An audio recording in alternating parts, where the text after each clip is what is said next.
Bonjour internet et bienvenue sur Pandemonium TV, la chaîne dédiée aux jeux et aux figurines qui me plaisent. Aujourd'hui pas de prompteur, faut que je me démerde tout seul comme un grand, puisque je suis en train de partir au JFJ. Voilà, ça commence dans quelques heures. Je fais partie de l'équipe, donc voilà, il va se passer des trucs. Je te raconte tout ça dans la vidéo. Ouais, alors en fait non, pas du tout. Là t'es en train de dire de la merde, donc on s'arrête là tout de suite. T'es bien allé au JFJ, mais t'as eu un gros souci de transport le premier jour, donc le samedi t'as pas pu y aller par la faute de la RATP. Bien chiant, mais je pense que j'ai pas été le seul à être emmerdé, donc je pense qu'on est hyper prêt pour les JO, mais c'est pas grave. Par contre t'y allais le dimanche, et t'as raté à peu près toutes les photos que t'as faites, à quelques exceptions près. Donc la seule bonne nouvelle c'est que t'as vu des copains, que tu t'es bien amusé, que t'as fait un super tournoi Carnage où t'étais l'orga en grande partie. Ouais, vraiment, tu t'es bien marré, t'as vu du monde, t'as vu des belles tables, t'as vu des beaux trucs, je crois que les 4 photos, je vais pouvoir les montrer par la suite. C'était la bonne occasion de rencontrer un peu les gens qui s'amusent autour des jeux comme moi, mais t'as pas grand chose à montrer, c'est pas une vidéo sur les JFJ. On va parler d'autre chose, on va parler de Mars Code Aurora aujourd'hui. C'est cool aussi Mars Code Aurora, c'est juste que ça aurait été bien de parler des JFJ, mais voilà, cette année ça marchera pas, les photos étaient trop pourries, voilà. Je m'en veux énormément, tant pis. Mars Code Aurora, c'est cool Mars Code Aurora, on va en parler. Là tout de suite, bataille.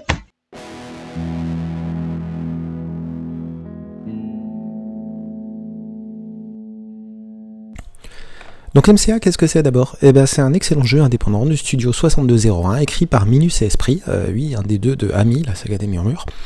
L'idée, c'est en gros, ils avaient des Fig Infinity et que le jeu est trop complexe, faut trop s'investir, donc ils ont voulu jouer autrement, dans un style un peu délire. Et il en est sorti Mars Code Aurora, un jeu d'escarmouche futuriste générique qui permet justement de jouer avec à peu près n'importe quelle figurine. Le jeu est ultra létal, simple, beaucoup de possibilités tactiques, une énorme flexibilité. La seule rigidité vient de la construction de la liste, mais comme on peut toujours trouver son bonheur, je pense pas que ce soit très gênant. Pour plus d'infos, évidemment, tu vas sur le site de l'éditeur. En gros, dans MCA, on va déterminer aléatoirement avec un deck de cartes quel joueur va activer une figurine. La figurine s'active, fait son action avec un mouvement éventuel, et on passe au suivant. Enfin, on pioche une nouvelle carte pour voir qui est le suivant. Pour les attaques, on lance autant de dés que la valeur de l'attaquant, plus les caractères de l'arme, plus une valeur du défenseur, l'endurance ou le combat selon sa situation. Et le choix des dés est libre. Ce qui compte, c'est d'avoir une chance sur deux de réussir, donc avec des dés de 6, pile ou face, des dés de 20, des dés de 100, mais pas des dés de 5, forcément. Chaque touche provoque un dégât, et chaque figurine dispose de 6 points de santé, c'est tout. Il y a quelques subtilités, évidemment, mais les règles font en tout peut-être une trentaine ou une quarantaine de pages à tout casser, scénario compris, c'est extrêmement simple. C'est un jeu à scénario, et chaque joueur va disposer d'une dizaine de figues environ. Il y a pas mal de possibilités de moduler, avec des compétences spéciales, des équipements. Une figurine va coûter autant de points que son grade, plus le coût des éventuelles compétences, grades et équipements, et on joue en 25 points. Les règles sont rapides à lire, avec un super bouquin, super bien illustré, et un joli parti pris éditorial. Dans MCA, on va jouer des factions stéréotypées, l'ordre, la domination, la violence, la faim par exemple, et on joue ce qu'on veut comme figue, tant que ça colle un minimum à la liste qu'on utilise. Il y a aussi une version steampunk et une adaptation fantasy qui sont en cours.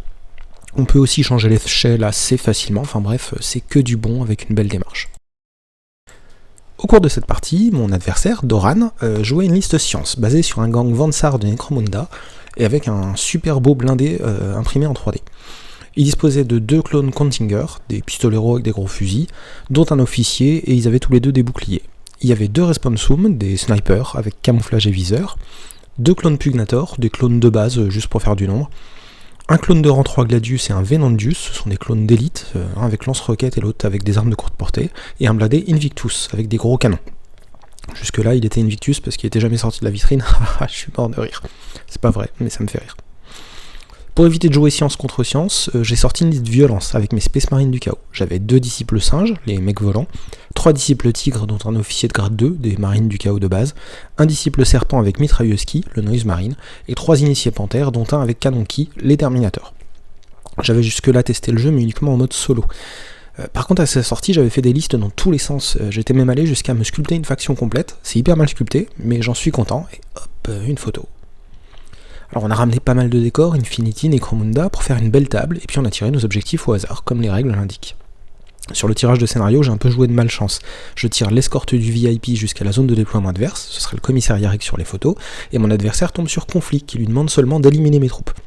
Je choisis une mission secondaire secrète, la percée, pour accompagner le VIP avec au moins un piéton dans la zone de déploiement adverse, et mon adversaire choisit la défense, qui lui demande simplement d'éviter que je traverse la table. Et donc ça combotte hyper bien avec tout ce qui a été choisi avant. Bonne pioche pour toi, Doran. J'avais mal vu un petit détail avant la fin du tour 4, c'est que le VIP est inattaquable tant qu'il est à moins de 10 cm d'une figurine amie. Donc j'aurais peut-être pu jouer là-dessus pour optimiser un peu les déplacements, mais ça aurait pas changé le résultat de la partie sur le fond, puisque finalement il a fait ses trajets sans prendre de tir jusqu'au dernier tour. Donc concrètement, je dois traverser la table sous un feu nourri, quand mon adversaire doit m'attendre avec des troupes spécialisées en tir, et que je dois courir pour faire tout ça en 5 tours. Sachant que le VIP c'est un mec en slip, avec une pauvre résistance de 6 et pas d'armement, bah ça va être chaud. Ça se tente, mais ça va être chaud. Alors on se déploie évidemment en face à face, les pions objectifs tactiques ne vont pas nous servir pendant la partie, donc je vais pas trop m'étaler dessus. Je fais 2 groupes, un à gauche avec les 2 volants, 2 Terminators et le chef qui escorte Yarrick en slip, et de l'autre côté mon Noise Marine, le Terminator avec arme lourde et 2 Marines de base. En face, Doran fait une belle ligne de tir pour m'attendre, avec son blindé Invictus en face de mon Terminator avec canon qui. Le point de sortie, c'est le sac Burberry sur la ligne du bord de table adverse. On joue en 5 tours. Comme tu peux le voir, les lignes de vue étaient assez limitées pour cette partie, parce qu'on a foutu du décor partout. Premier tour a été très rapide, puisque les 3 cartes de patrouille ont laissé seulement 1 ou 2 activations chacun.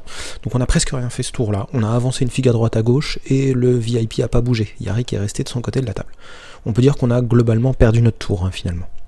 Le tour 2 a été beaucoup plus actif et j'ai bénéficié d'une série de 7 activations à la suite qui m'ont permis d'avancer largement mes troupes vers le centre, principalement parce que j'avais pas de ligne de vue vers mes adversaires et que je crois que j'ai fait aucun tir à ce tour-là, ou peut-être un mais complètement raté. En face, Doran s'est avancé plus timidement, il s'est repositionné, il s'est mis en état d'alerte. Yarrick en slip, lui, il était presque au milieu de la table à la fin du tour, on a subi quelques dégâts mais il n'y a pas vraiment eu de victimes sauf erreur, enfin il y a eu des blessures mais pas grand-chose. Au tour 3 par contre on est entré dans le vif du sujet, j'ai tenté quelques tirs sur le flanc droit qui n'ont quasiment rien donné, le blindé et l'infanterie lourde en revanche ont tué mon Noise Marine sur un superbe tir. J'ai chargé le clone Venandus adverse, le niveau 3 avec des lance-roquettes, et je l'ai massacré au corps à corps, avec le deuxième marine du chaos, le premier s'est fait exploser avant. Sur le flanc gauche, mon Raptor a chargé l'autre rang 3, le Gladius, et l'a littéralement explosé, et puis il s'est fait retirer par le tir du grade 1 adverse. Au centre, mon champion du chaos charge un pauvre clone Pugnator, les clones les plus nuls, et sur la contre-charge, je subis 5 dégâts. Mon adversaire en n'ayant lancé que 6 dés. Il fait 5 touches, comme quoi il n'était pas si nul son clone Purgator. Et puis j'ai quand même réussi à éliminer la cible à coup de pince énergétique, avec presque 30 dés d'attaque au total, et donc j'ai aplati, dépecé, éviscéré, découpé et réaplati la cible. Au tour 4, j'ai orienté mes fortes sur le flanc gauche, parce qu'à droite, j'avais plus qu'un seul Terminator avec arme lourde, et qu'en face, il restait 3 gros tireurs dont le blindé Invictus que j'avais à peine égratigné. Yarrick en slip était encore à distance de l'objectif, donc il a fallu le placer un peu. Mon champion du chaos s'est fait atomiser par un tir très bien placé. Yarrick s'est retrouvé au bon endroit par le plus grand des hasards. En fait, il était à couvert, planqué derrière un truc, à côté de 2 copains, donc il risquait rien. Par contre, mon adversaire a éliminé presque toutes mes figues restantes, sauf un Terminator isolé près d'Yarrick en slip justement. Et au dernier tour, comme un con, je temporise, et je laisse mon adversaire mettre un mec sur le passage entre Yarrick et l'objectif. Ce qui fait qu'Yarrick n'a pas pu sortir de son couvert, puisque quand il a essayé, il s'est pris un tir de lance-missile dans la tête, et il s'est fait fumer, direct, avec plus de 9 ou 10 dégâts dans la tronche. Résultat des courses, je perds 7-0. Peut-être que si j'avais pas temporisé, même plus que peut-être, si j'avais pas temporisé, Yarrick sortait de la table et je ne perdais que 7-5. Ça aurait été vachement plus classe. Bon, en conclusion, cette partie, c'était littéralement un massacre. Des deux côtés, on a atomisé des figurines comme on pouvait. Par contre, on a passé une super soirée. Les règles sont super fluides, simples à appliquer, hyper mortelles. On avait une table magnifique en plus, mon adversaire était là pour s'amuser, j'ai pas vu le temps passer, bref, ce sera à refaire. Dans le RER qui me ramenait chez moi par contre, et ça a pris plus d'1 heure pour un trajet qui en prend 35 minutes d'habitude, mais je vais arrêter de râler, j'ai refait 3 listes qui me manquaient pour d'autres factions, parce que j'avais envie de reprendre les trucs que j'avais commencé à bredouiller. On a convenu quand même avec Doran que le scénario m'avantageait pas, que si j'avais été en défense, il aurait galéré vachement plus que moi avec sa faction de tireurs. Mais bon, peu importe le résultat, on rejouera parce qu'on a tous les deux, je pense, plein de trucs à essayer et puis j'espère qu'on va convaincre des gens du club. Si la vidéo t'a plu, tu n'hésites pas, tu commandes, tu mets un pouce bleu, tu regardes à nouveau, tu la regardes en boucle, tu la recommences jusqu'à ce que t'en aies ras-le-bol de m'entendre, et tu t'abonnes. Je remercie évidemment les abonnés, les pouces bleus, les commentaires. La prochaine fois, je sais pas, parce que ça change tout le temps. Probablement le Seigneur des Anneaux pour changer, parce que j'ai un tournoi la semaine prochaine, ou sinon Alchemy, parce que Alchemy c'est cool.